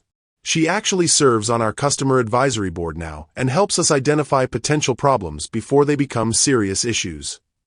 "Has the success at Grandview been replicated at other Kane retail properties?" "We've implemented the Grandview model at 15 other locations so far," Vincent said. "Customer satisfaction is up an average of 67% across those properties, employee turnover is down 58%, and profitability has increased 29%. We're expanding the program to all 47 locations over the next 2 years." A business reporter asked, "What advice would you give to other executives facing similar workplace culture problems?" Diana leaned forward. "Listen to the people who actually do the work. The janitors, the security guards, the frontline employees see problems that never make it into management reports. Some of your most valuable business intelligence is coming from people you're probably ignoring." Vincent nodded. "And remember that sustainable business success requires sustainable employment practices. You can't build long-term profitability on short-term exploitation of workers. Eventually, the human cost becomes a financial cost." "Any final thoughts on how this experience changed you personally?" Vincent looked at Diana and Lily before answering. "A year ago, I thought success meant maximizing shareholder value. Now I understand that real success means creating value for everyone whose lives your business touches. Diana didn't just save my company. She taught me what leadership actually means." Diana added, "This experience taught me that setbacks don't have to be endings. Sometimes they're just detours that lead you to where you were supposed to be all along. I lost my first career to fraud allegations, but that loss led me to Vincent, to meaningful work, and to a platform where I can help create systemic change in corporate America." As the press conference ended, the family of three walked out together toward their car. Lily skipped between her mother and stepfather, chattering about her science project and the new friends she'd made at her private school. "Daddy Vincent," Lily said, using the name she'd chosen for him after the wedding, "do you think other companies will start treating their employees better because of what you and Mom did?" Vincent knelt down to her level. "I think your mom started something that's going to spread to companies all over the country. Sometimes one person standing up for what's right can change everything." Diana smiled as she watched her husband and daughter. "Speaking of changing everything, I have news." Vincent looked up. "What kind of news?" "The kind that means Lily is going to be a big sister in about 7 months." Vincent's face lit up with pure joy as he stood and swept Diana into a hug. Lily hooped with excitement and began planning all the things she would teach her new sibling. As they drove home through the Denver streets, past billboards advertising the cane retail revolution and newspaper stands featuring their story, Vincent reflected on the chain of events that had transformed his life. One woman crying in a supply closet had become a wife, a business partner, and the mother of his future child. One moment of human compassion had evolved into a movement that was reshaping corporate America. Diana Foster Kane had proven that heroes come from the most unexpected places, and that love really could conquer the most impossible obstacles. The cleaning lady had not only saved the CEO's empire, she had given him a family, a purpose, and a legacy worth leaving behind.